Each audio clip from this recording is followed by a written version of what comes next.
Masya Allah, teman-teman apa kabar?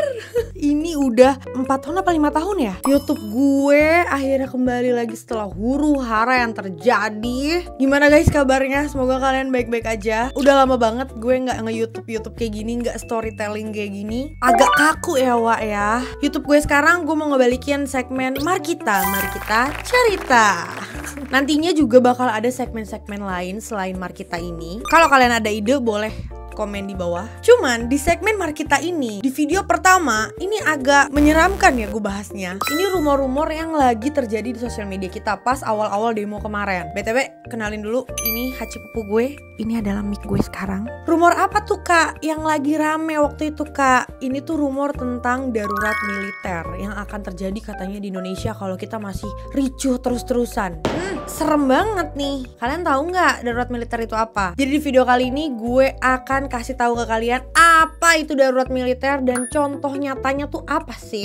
Langsung aja kita cerita. Oke, jadi gini ya. Kalau keadaan negara lagi super duper genting, misalnya perang, kerusuhan besar, atau pemerintahan dianggap nggak mampu untuk menangani situasi, kekuasaan sipil itu bisa diambil alih sama militer. Jadi tentara-tentara yang memegang penuh kuasa dalam suatu negara. Biasanya sih kondisi ini yang kayak udah besar banget gitu lah. Perang, pemberontakan massal, atau ancaman yang dianggap akan bikin lumpuh negara. Nah, rumor darurat militer itu memanas banget di Indonesia. Tepatnya tuh di akhir Agustus atau awal September 2025. Ya kan kalian tahu sendiri, Indonesia lagi diguncang protes besar-besaran dari berbagai kota usai apa? Berita tunjangan mewah DPR. Ditambahkan ekonomi Indonesia lagi sulit, terus tingkat pengangguran juga makin tinggi. Dan yang bikin marah masyarakat tuh bukan cuma tunjangan doang. Sebenarnya gue bisa sih bahas video tentang DPR ini di video lain. Kalau kalian minat bisa langsung komen. Tapi intinya ini tuh pecah karena apa? Respon dari para pejabat-pejabat DPR. Itu yang ngebuat rakyat tuh marah banget. Ditambah karena akibat kericuan itu ada beberapa orang yang meninggal. Contohnya driver Gojek, Afan Kurniawan, dan masih banyak lagi. Total tuh terakhir aku update ada 10 orang korban. Itu benar-benar bikin makin kacau. Ditambah ada banyak hoax ini, ada banyak hoax itu, perbedaan pendapat dan lain-lain. Itu tuh bikin Indonesia benar-benar kacau banget kondisinya. Akhirnya apa? TNI dikerahkan ke Jakarta, banyak checkpoint, tentara patroli, padahal ya belum ada darurat militer. Tapi atmosfernya tuh udah kayak gitu, paham nggak? Dan ini yang ngebuat beberapa orang berasumsi, wah ini kayaknya negara bakal darurat militer nih. Sebenarnya ini tuh rada nyambung ya sama berita pas bulan Maret kemarin tahun 2025 ini soal DPR secara bulat menyetujui revisi Undang-Undang TNI yang memperbolehkan perwira aktif TNI menduduki hingga 14 jabatan sipil. Padahal setahu aku nih ya, correct me if I'm wrong, militer itu fokusnya untuk pertahanan negara, sedangkan kepemerintahan sipil itu untuk mengurusi negara kan. Jadi bahasa gampang itu militer gak berhak untuk ikut campur soal perpolitikan di suatu negara. Oke, lanjut aja. Sebenarnya rumor darurat militer itu gak cuman pas sekarang ini sih. Pokoknya setiap ada kerusuhan, ketidakpercayaan ke pemerintah, gejolak politik, itu pasti dikaitkan dengan rumor apa? Darurat militer. Contohnya nih ya, pas reformasi 1998 sempat ada tuh ketakutan kalau bapak mantan presiden kita, Bapak Soeharto, bakal memberlakukan darurat militer. Buat apa? Buat nahan gelombang demo mahasiswa. Untungnya sih nggak kejadian ya. Tensinya tuh mirip-mirip sama sekarang. Gini. Ini kan cuma rumor nih. Kita ngomongin pengandaian ya. Ini pokoknya pengandaian. Kalau misalnya Indonesia darurat militer, apa sih yang bakal terjadi memangnya? Ini sepenting itu. Gue kasih tahu nih poin-poinnya. Pertama, hak sipil dibatasi. Kita yang biasa bebas ngomong, bebas bersuara, nongkrong, bahkan nongkrong nih ngomongin politik bisa tiba-tiba dianggap ancaman. Kritik tentang pemerintahan bisa langsung dipanggil. Jadi suara kita otomatis dibungkam. Kedua, media dikontrol penuh. Biasanya media itu kan menjadi pengawas pemerintah. Itu bisa kebalikan guys. Pemerintah yang ngawasin media bisa ditutup atau dipaksa ngikutin versi pemerintah aja. Jadi informasi yang kita terima ya satu arah. Gak ada lagi tuh yang bisa kritis. Bayangin kalau semua berita itu isinya Indonesia baik-baik aja. Padahal sebenarnya, wah gak bisa ngomong deh gue. Amit-amit sih ya. Coy. Poin ketiga, demonstrasi dihilangkan. Jelas bersuara nongkrong aja ngomongin pemerintah udah nggak boleh tuh, dianggap ancaman, apalagi demo. Padahal di Indonesia demo itu udah jadi bagian dari demokrasi. Tapi kalau darurat militer, semua demo dianggap ilegal. Contoh kasus nyatanya di Thailand. Tahun 2021 sampai 2022, mahasiswa yang turun ke jalan itu malah ditindak dengan kekerasan. Banyak aktivis yang dipenjara dengan tuduhan menghasut, memprovokasi, atau menghina zona kerajaan. Poin keempat, komunikasi dibatasi. Bayangin aja, medsos tempat kita selalu nge-scroll itu jadi sasaran utama pemerintahan. Salah upload, salah komen, pokoknya yang berbau-bau menyinggung pemerintahan bisa langsung diciduk. Aplikasi chatting disadap. Semua gerak-gerik kita mereka tahu guys. Gini. Ini contoh nyata di Myanmar setelah kudeta 2021 itu, internet sempat diputus total. Lu bayangin, wifi nge-lag aja, lu emosinya kayak gimana? Gimana diputus total? Lu gak bisa scroll-scroll, live TikTok, main Mobile Legend, main Roblox. Apa itu? Udah gak bisa. Apa nggak stres? Biar apa? Biar rakyat gak bisa koordinasi buat demo atau bahkan nanya kabar ke Ayang yang LDR. Sedih banget sih kata gue. Terus yang kelima, situasi publik dikontrol ketat. Perkumpulan apapun bisa dianggap ancaman. Atau sekedar bikin acara komunitas aja nih, Kayak komunitas Roblox, komunitas Mobile Legend, kayak gitu-gitu. itu bisa dianggap pemberontakan. Bayangin, lagi reunian di kampus, mau ketemu sama mantan terindah, tiba-tiba ada tentara datang ngebubarin. Kan sedih ya? Kagak bisa CLBK. Iya. Siapa tuh? Gue mah kagak sih.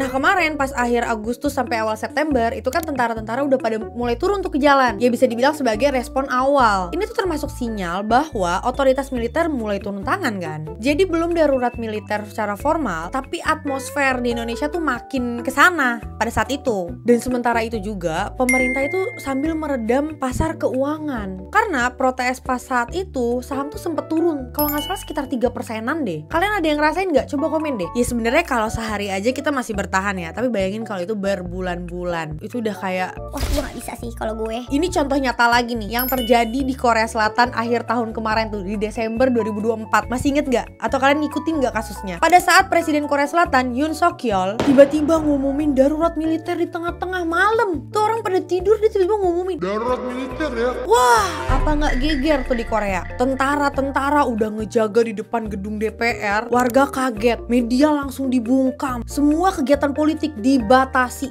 20 menit, bayangin. Tapi yang kerennya apa? DPR itu nggak tinggal diam. Dalam waktu 155 menit aja, mereka langsung ngumpul tuh darurat. Bahkan ada video yang viral, salah satu pejabat DPR itu sampai manjat pagar, tau nggak? Buat rapat darurat. Wah, gue salut banget sih pejabat DPR, bayangin. Ada tuh salah satu negara, gue lu gak tahu negara apa, yang bahkan kena macet aja ngeluh. Ini manjat, lu bayangin manjat. Supaya apa? Mereka bisa masuk ke gedung DPR, rapat darurat dan ngevote untuk memberhentikan darurat militer itu. Bayangin 2,5 jam aja.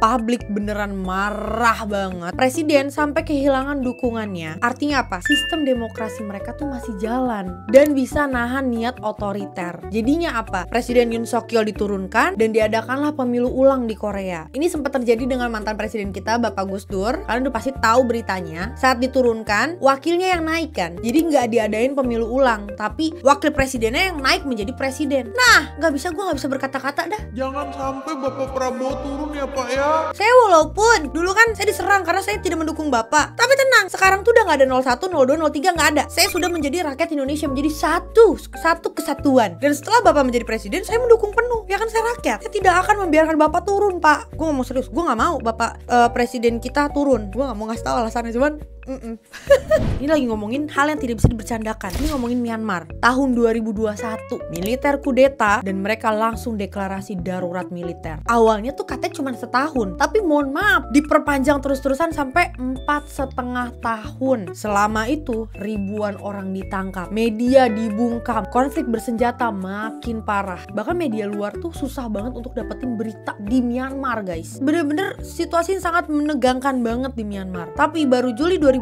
kemarin darurat militer dicabut sebagian. Ya katanya sih buat jalan ke pemilu ya. Tapi jangan salah, kekuasaan tetap di tangan militer sampai detik ini. Jadi kayak ibaratnya nih ganti baju doang, tapi orangnya ya masih sama. Itulah yang jadi resiko nyata kalau militer pegang kendali penuh di suatu negara. Freedom hilang, hak sipil dikorbankan. Nah alhamdulillah banget keadaan makin kondusif yang ada di Indonesia. Kita tetap kawal ya 17+8 tuntutan itu. Kita harus satu suara. Dan dari awal video pasti kan udah ngebayangin kan seberapa menyeramkannya kalau memang Indonesia bener-bener darurat militer. Jadi gimana biar Indonesia tuh nggak sampai ngalamin itu? Amit jangan sampai. Jawabannya sebenarnya ada di kita guys. Baik rakyat maupun pemerintah harus bekerja sama. Nih yang pertama, perkuat demokrasi dan supremasi sipil. Jadi pemerintah harus pastiin tuh institusi sipil kayak DPR, peradilan, sama pers tetap berjalan dengan baik. Jadi kontrolnya bukan di tangan militer, tapi di mekanisme demokrasi. Suara rakyat jangan dibungkam, harus ada jalurnya untuk disalurkan. Tapi buat kita rakyat jangan anarkis. Kalau dikasih kesempatan untuk bersuara, bersuaralah dengan kritis. Yang kedua, transparansi pemerintah dan penegakan hukum yang adil. Kalau pemerintah transparan, rakyat percaya. Kalau hukum ditegakkan adil tanpa pilih kasih, gak ada tuh alasan masyarakat buat curiga atau sampai protes besar-besaran kayak kemarin. Karena kan kemarin tuh pecahnya adalah ya kan? Gue gak mau nyebut namanya. Pakai acara mentolol-tolol kan kita. Seharusnya kalau menjadi pejabat publik, kasihlah edukasi. Kita kan gak semuanya ngerti tentang politik. Kasihlah bilang, DPR itu gak bisa dibubarkan karena nantinya ada ketimpangan kepemerintahan. Nanti Bapak Presiden akan overpower, membuat peraturan-peraturan yang gak bisa kita evaluasi sebagai DPR kan, Dewan Perwakilan Rakyat. Harusnya diedukasi seperti itu, bukan yang kayak Orang yang bilang DPR bubarkan adalah orang Lanjut nih yang ketiga, kendalikan disinformasi dan provokasi. Nah, ini nih yang kemarin banyak banget aku akuin aku sempet salah tuh waktu itu. Jadi nggak lama aku ngepost sesuatu, pas aku lagi cari-cari data lagi, berita lagi, oh ternyata hoax. Aku langsung hapus. Cuma ada beberapa orang yang memang udah mantauin aku tuh, si buzzer-buzzer kayak, Kok dihapus? Kok ini? Kok kayak hah?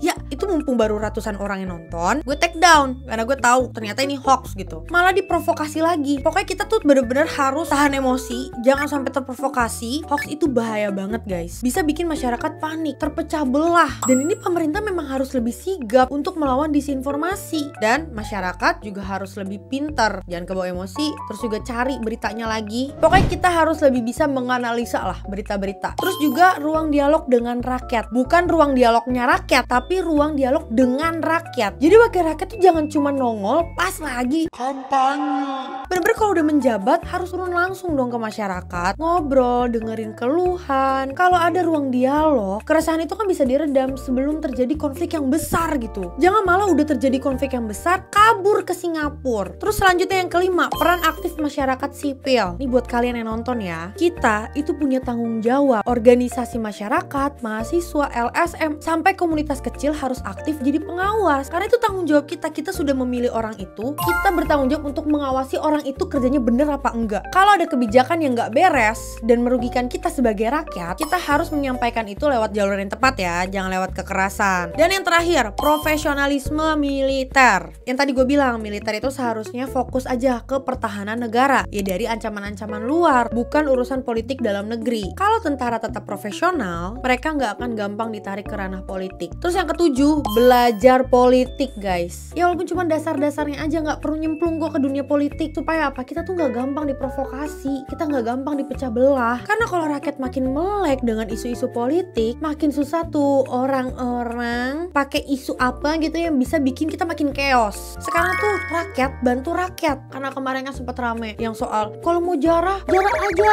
ini toko Cina, kalau mau ini kok bisa gitu. Terus ada juga yang bilang kalau mau demo langsung aja ke bandara, ke pelabuhan. Omongan kayak gitu. Kalau kita nggak melek, kalau kita nggak tahu, kita ke bawah suasana, kita beneran melakukan hal itu. Satu, kejadian 1998 terulang lagi. Banyak korban-korban etnis Tionghoa yang nggak bersalah jadi korban. Kalau memang kalian bener-bener ke bawah emosi, akhirnya apa? Demo di bandara, demo di pelabuhan, ekonomi kita bakal lumpuh. Akhirnya apa? Inflasi. Kejadian lagi 98 tuh inflasi. Gue lihat-lihat, untungnya gue lihat banyak banget komentar yang kayak melek gitu dengan hal kayak gini. Ini nggak baik, justru malah merugikan kita sebagai rakyat. Oke, itu menurut gue 7 hal yang bisa membuat kita tuh terhindar dari darurat militer. Ini bukan berarti militer itu hal yang buruk ya. Justru kan militer melindungi kita dari serangan-serangan luar, ya kan? Kalau amit-amit lagi ada perang melawan negara lain, militer yang paling berperan. Jadi kita tetap butuh memang militer. Cuman militer punya tugasnya yang lain, bukan di politik dalam negeri ini gitu. Dan kunci pentingnya itu soal tuntutan 17+8 itu. Ya kabar berita terbarunya sih ada beberapa yang masih dingin ya, cold case gitu, yang kayak tidak dihiraukan. Tapi ada beberapa yang sudah dijalani, alhamdulillah. Beberapa ada yang mundur, ya memang gak bisa langsung secepat itu, karena kan ini suatu negara ya. Banyak hal-hal yang harus dipertimbangkan. Tapi semoga yang dipertimbangkannya itu bukan cuma soal keuntungan buat para pejabat, tapi juga keuntungan untuk rakyat. Jadi gimana guys pendapat kalian? Kalian tim yang setuju dengan darurat militer atau yang gak setuju dengan darurat militer? Kita diskusi di bawah yuk. Mohon maaf kalau misalnya gue ada salah-salah omong, ya maklum YouTuber baru mulai lagi ya kak ya. Kalau emang mau koreksi boleh banget koreksi di kolom komentar juga, supaya aku bisa koreksi terus-terusan diri aku dan belajar buat di konten-konten selanjutnya. Dan selanjutnya kita bahas apa ya? Ada saran?